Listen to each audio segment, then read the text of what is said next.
Salut tout le monde, c'est Charlène. J'espère que vous allez bien, je vous retrouve aujourd'hui dans une nouvelle vidéo où je vais vous parler d'une de mes story time. C'est un voyage qui s'est passé cet été quand je suis allée à Ibiza. Donc pour celles et ceux qui ne le savent pas, je suis partie cet été à Ibiza pendant une semaine avec mon ex et deux amis à lui. Et donc là je vais vous raconter une grosse merde qui m'est arrivée là-bas. On était à une soirée, donc forcément à Ibiza, hein. Et donc comme tous les jeunes, on avait un petit peu bu. Et donc on était tous les quatre assis sur le capot de notre voiture de location. Et j'avais mon sac en fait, un petit sac de soirée où il y a vraiment que le strict minimum. Genre carte bleue, carte d'identité, un petit peu de liquide et mon portable. Donc je l'avais posé juste derrière moi. Et donc on fait notre soirée et je me rends compte quand même que, enfin c'est bizarre, mon sac a disparu. Mais je m'inquiète pas trop, je me dis j'ai dû l'oublier dans la voiture, donc pas plus. Je fais ma soirée sans trop me prendre la tête, on rentre et vu que j'avais un petit peu bu dans la voiture, je me suis pas rendu compte qu'il n'y était pas. J'ai pas forcément fait attention, j'ai pas forcément regardé, puis je me suis dit il doit être par là quoi. Donc on arrive au camping, pareil, je me rends compte que j'ai pas mon sac, mais je me dis je suis fatiguée, je verrai demain matin. Et donc le lendemain matin je me réveille et je demande donc à mon ami qui était là, est-ce que c'est toi qui t'es occupé de mon sac hier, est-ce que tu l'as pris, parce que des fois quand l'une l'oublie l'autre le prend, enfin voilà. Et là elle me dit non j'ai ton sac, je l'ai pas vu, je demande aux autres, personne l'a vu, je prends les clés, je vais dans la voiture, pas dans la voiture, je l'ai retourné dans tous les sens, nulle part. Et là, je me rends compte que je me le suis fait voler la veille en soirée. Donc moi, je dramatise pas plus que ça, hein. Je me rends pas tout à fait compte dès le début de ce que ça peut engendrer. Donc bon, voilà, pas plus. J'appelle ma mère, donc je m'attends à me prendre un savon monumental avec le portable de mon ex. Et je lui explique que je me suis fait voler mon sac hier à la soirée avec mon portable, ma carte bleue et ma carte d'identité à l'intérieur. Et vous verrez que c'est la carte d'identité qui fut le plus embêtant. Elle ne m'a pas du tout engueulée en fait. Elle m'a juste fait réaliser à quel point j'étais dans la grosse merde. Elle m'a dit oui mais ma chérie, est-ce que tu te rends compte que sans papier tu ne peux pas prendre l'avion de retour, donc tu ne peux pas revenir en France. Et là je me suis dit ah ouais, j'avais pas pensé à ça. Moi je me suis juste dit fais chier, mon portable j'avais plein de photos dessus que j'avais envie de garder et tout. Mais j'avais pas forcément pensé, mais j'avais pas forcément pensé au fait que je ne pourrais peut-être pas rentrer en France. Donc moi je suis vraiment pas douée dans le domaine de tout ce qui est administratif, etc.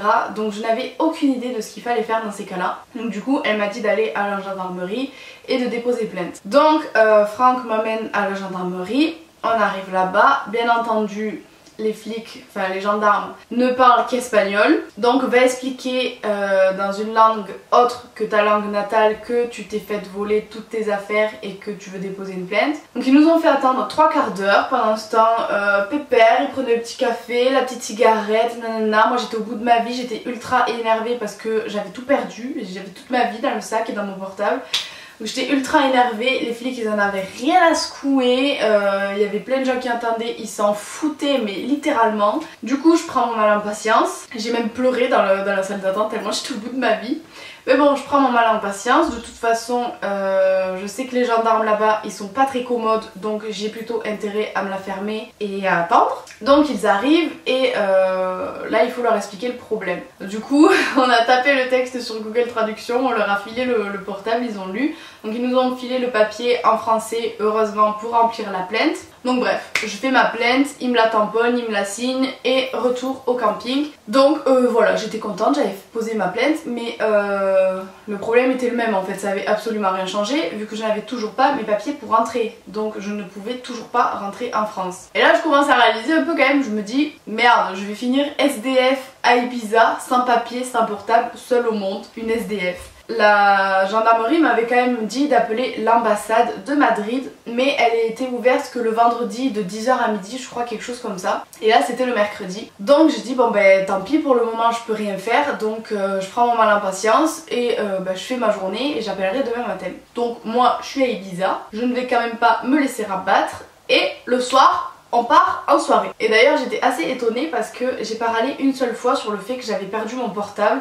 J'étais même pas dégoûtée en fait. Moi je partais en soirée, j'avais plus de sac, j'avais plus d'affaires à me trimballer j'étais libre de tous mes faits et gestes, j'avais rien à surveiller à part moi-même, ce qui déjà était pas mal. Voilà, j'étais comme les mecs, main dans les poches, je filais mes affaires à ma pote, j'avais rien à porter, moi j'étais tranquille hein. Franchement mon portable il m'a pas du tout manqué et j'étais étonnée hein. Mais bon en même temps je relativisais parce que c'est que du matériel et le souci de savoir si j'allais rentrer en France me préoccupait légèrement plus quand même, mais pas tant que ça non plus je vous avoue. Donc du coup on part en soirée, donc on fait un petit peu les bars etc. Et on va acheter une prévente pour rentrer dans une boîte de nuit le soir, donc prévente 90 € parce que Ibiza c'est ultra cher. On fait notre apéro et on va pour faire la queue pour aller en boîte. Et là le videur il voit nos têtes de touristes qu'on avait un petit peu bu, donc vos papiers s'il vous plaît. Et là, petite française que je suis, va expliquer en espagnol encore une fois. Donc je cherche mes mots. Mais en fait le videur il a pas le temps. Lui dans sa vie il est ultra pressé. Donc il m'a même pas laissé le temps de trouver mes mots. Qui nous avait déjà viré de la queue. Mais nous, on a payé 90 €. Nous les petits français étudiants, on n'a pas 90 € à balancer comme ça. Donc la soirée, on voulait la faire. Donc, chose à ne absolument pas reproduire parce que en plus les flics à Ibiza ils sont pas commodes, on aurait pu finir en prison. Nous on attend que le vigile il tourne le regard et on se barre en courant, ni une ni deux, dans la boîte de nuit. On a eu de la chance, on s'est pas fait choper, on a passé une très bonne soirée, histoire close, mais je pense que ça aurait pu être beaucoup plus compliqué si on s'était fait choper. Surtout que là-bas, quand je vous dis qu'ils sont pas commodes, c'est que on a failli se faire taper une fois quoi, alors qu'on avait rien fait, donc vraiment ils sont pas commodes là-bas, faut pas les chercher. Du coup on fait notre soirée et on rentre. Donc le lendemain je me réveille, j'appelle l'ambassade et là je me suis dit l'ambassade c'est un truc assez important, en plus c'est Madrid, c'est la capitale, donc il faut parler français ou au moins anglais parce qu'étonnamment je suis d'origine espagnole mais je sais pas pourquoi là-bas mes mots ils sortaient mieux en anglais, j'étais plus à l'aise, donc bon, j'appelle l'ambassade, pas trop paniqué, moi dans ma tête il parlait français, c'était logique, et donc un espagnol répond, normal il parle espagnol vu que c'est sa ville, et donc je lui demande en espagnol, est-ce qu'il parle français? Non. Est-ce que vous parlez anglais? Non. Bon, et ben là, je suis dans la merde. Donc du coup, vu que quand même je sais me débrouiller en espagnol, je me suis dit vas-y c'est pas grave, tu vas te démerder. Et là, si vous voulez, avec la pression, j'avais pas beaucoup dormi, puis bon ça me trottait un petit peu dans la tête quand même cette histoire. J'étais perturbée et aucun mot n'est sorti. Mais quand je vous dis aucun, c'est que j'étais même pas capable de lui dire je vous rappelle dans 5 minutes où y a rien qui sortait en fait. Je savais même plus dire au revoir pour vous dire. Vraiment j'ai eu trou noir, plus rien venait, j'avais plus de mots, j'avais plus rien. Donc au bout de 5 minutes de blanc, je crois que c'était la première fois que je me sentais aussi seule de toute ma vie. Donc au bout de 5 minutes de blanc, j'ai raccroché au nez. J'ai raccroché au nez de l'ambassade de Madrid. Alors que je suis bloquée à Ibiza sans papier et que je ne peux pas me faire rapatrier en France. Mais la fille raccroche quand même au nez. Bref, du coup, j'appelle ma mère super énervée parce que moi dans ces cas-là, quand il y a un truc qui m'énerve, la première personne qu'il y a, je m'en prends à elle même si elle est là pour m'aider. C'est encore truc de mon caractère qu'il faudrait que je change. Donc j'appelle ma mère énervée, elle du coup elle s'énerve, elle me dit de me calmer parce que elle est pour rien hein. Et donc elle me dit écoute je vais appeler, sauf qu'elle c'est pareil, c'est par l'espagnol mais bon elle sait pas tous les termes comme ça, donc elle demande à mon grand-père qui lui est natif d'Espagne donc il est totalement bilingue et il demande d'appeler l'ambassade de Madrid pour moi. Donc mon grand-père heureusement était disponible et il appelle l'ambassade de Madrid en leur expliquant que sa petite fille est à Ibiza sans papier parce qu'elle avait trop bu et qu'elle s'est fait voler le sac sans s'en rendre compte.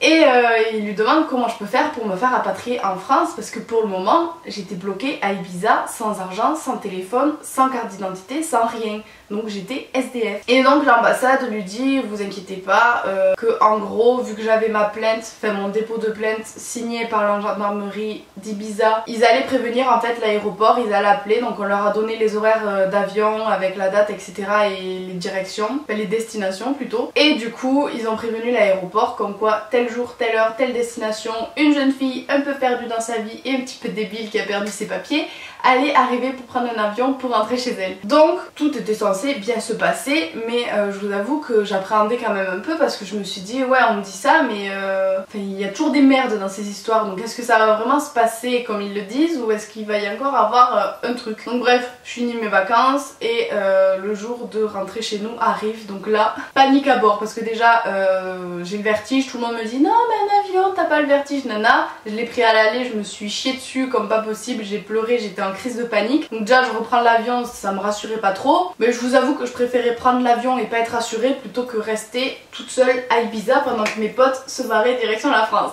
Donc voilà, mais là encore je relativisais, je me suis dit bon bah au pire c'est pas grave, je me ferai des potes, j'irai en soirée quelques jours de plus jusqu'à quand on me récupère. Donc on arrive à l'aéroport et là on va pour faire enregistrer nos bagages et là ils me demandent les papiers. Dans ces cas là je vous promets vous sortez tout. J'ai sorti ma carte étudiante, ma carte vitale, tout. J'ai dit mais regardez c'est moi sur la photo, c'est moi, faut que je prenne cet avion. Donc je lui donne la plainte et tout s'est très bien passé. Elle m'a dit oui y a pas de souci, on nous a prévenu. Mais je pense quand même que j'ai eu de la chance d'être une fille, voilà on voit que je suis pas un gangster quoi. Je pense que j'aurais été un homme ça aurait été peut-être un petit peu plus compliqué. Donc, du coup je prends mon avion, je suis soulagée, je vais revoir mes parents et ma famille, faire rentrer en vie, je ne vais pas rester toute seule à Ibiza bloquée. Et donc voilà, je rentre en France et l'histoire s'arrête là. Voilà, 3 mois pour refaire une carte d'identité. J'étais un petit peu en galère à Montpellier sans carte bleue parce que je pouvais retirer de l'argent que de ma banque de chez mes parents. À Montpellier je ne peux pas. Mais bref, ma carte bleue est refaite, ma carte d'identité est refaite. J'ai niqué 500 € de portable le lendemain que je suis arrivée d'Ibiza parce qu'il m'en fallait un. Hein. Mais bon, tout est bien qui se finit bien. Au final c'est que du matériel donc ce n'est pas bien grave. D'ailleurs j'étais assez étonnée de relativiser à ce point. Je m'en foutais de pas avoir mon portable, je vous promets, j'en avais rien à secouer alors que j'étais censée filmer un vlog, je voulais faire plein de photos et tout. J'en avais rien à secouer en fait. Moi j'ai fait mes soirées, je me suis dit bah au moins j'ai plus de sac à me trimballer, je suis plus encombrée et basta.